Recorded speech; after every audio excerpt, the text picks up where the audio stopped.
Hi guys, my name is Matti Aitta. In this video I will demonstrate to you how the files contained in an external memory device such as USB memory card, digital camera, smartphone or any other storage device, whether they contain documents, photos, videos, can be retrieved with free software from the net. In the second part of this video I will demonstrate how the external memory device can be erased with Windows Bitlocker software so that the recovery is no longer possible. Why wouldn't the files be gone if I delete them or format the memory device? If the files in external memory devices are either deleted directly or moved to the recycle bin, they will not be really destroyed. Windows and other operating systems keep track of where files are on a hard drive through pointers. Each file and folder on your hard disk has a pointer that tells Windows where the file's data begins and ends. You could think this as how, for example, ship owners track their fleet and also an individual ships with GPS. GPS allows them to see the location of their vessels in real time. When you delete a file, Windows removes the pointer and marks the sectors containing the file's data as available. From the file system's point of view, the file is no longer present on your hard drive and the other sectors containing its data are considered free space. Kind of the same happens to ship owners if individual ship turns off their GPS.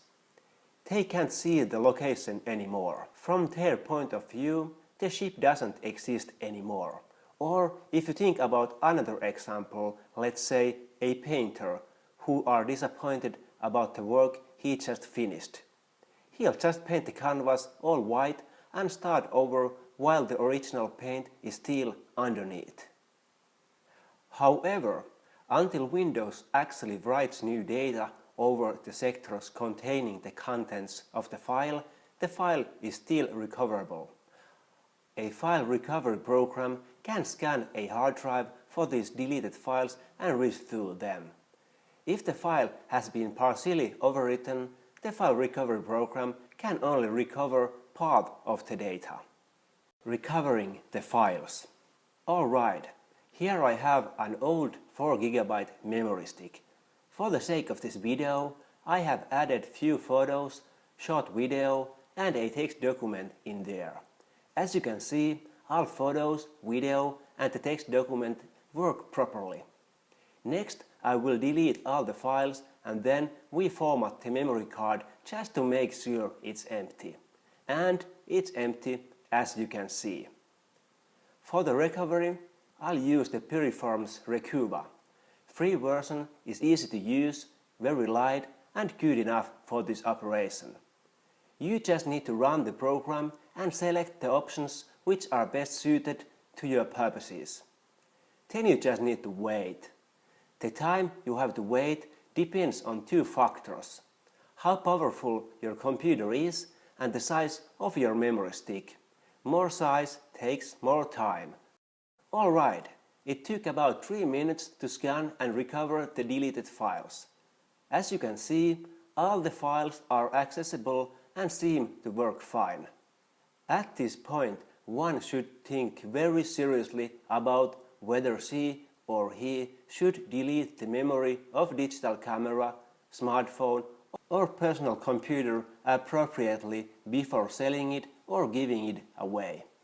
Last summer, my little brother, who is an enthusiastic photographer and, by the way, an information security specialist following in his brother's footsteps, bought a used camera from a flea market.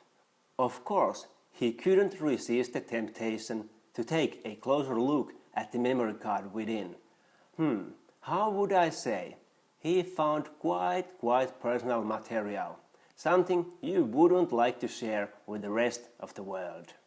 How to actually delete the content of any memory device. As I previously pointed out, deleting doesn't do the trick, but overwriting does. This action is usually called wiping, shredding, or secure deletion. It is actually quite an easy task, but it takes a lot of time depending on the size of memory card. For this, you can find a lot of different free solutions on the web, but now we use the BitLocker, which come de facto with most versions of Windows 7, 8 or 10. First, mount the USB stick or other memory device to your computer. Open My Computer or File Explorer and right-click on the target. Choose Use BitLocker. Choose the option Hold Disk, click Next, Next, and the following step is quite important. Choose a long password. You don't need to use any capital letters, numbers, or any special characters, just make it long. I usually open the notepad, hit random letters, and copy-paste the random sequence in the password field. Why? Because in theory, someone could recover the BitLocker container and crack the password. We don't want that. A random password over 20 characters long is almost impossible to crack with brute force. Then click Next and wait. This takes forever. So, what the BitLocker do? It will encrypt the whole space of memory card, nothing left outside. It also means that during the operation, it overrides all data and makes it impossible to recover. Alright, now the memory stick is encrypted and protected with BitLocker. With the password, we can get inside and browse the content. Let's format the memory card. And now we can try to recover data as we did before. And as you can see, nothing. So, now our personal files are also safe from the prying eyes of two curious information security specialists. Thank you for watching my video. Hopefully, this gave you a new vantage points about civic competencies called information security. Thank you.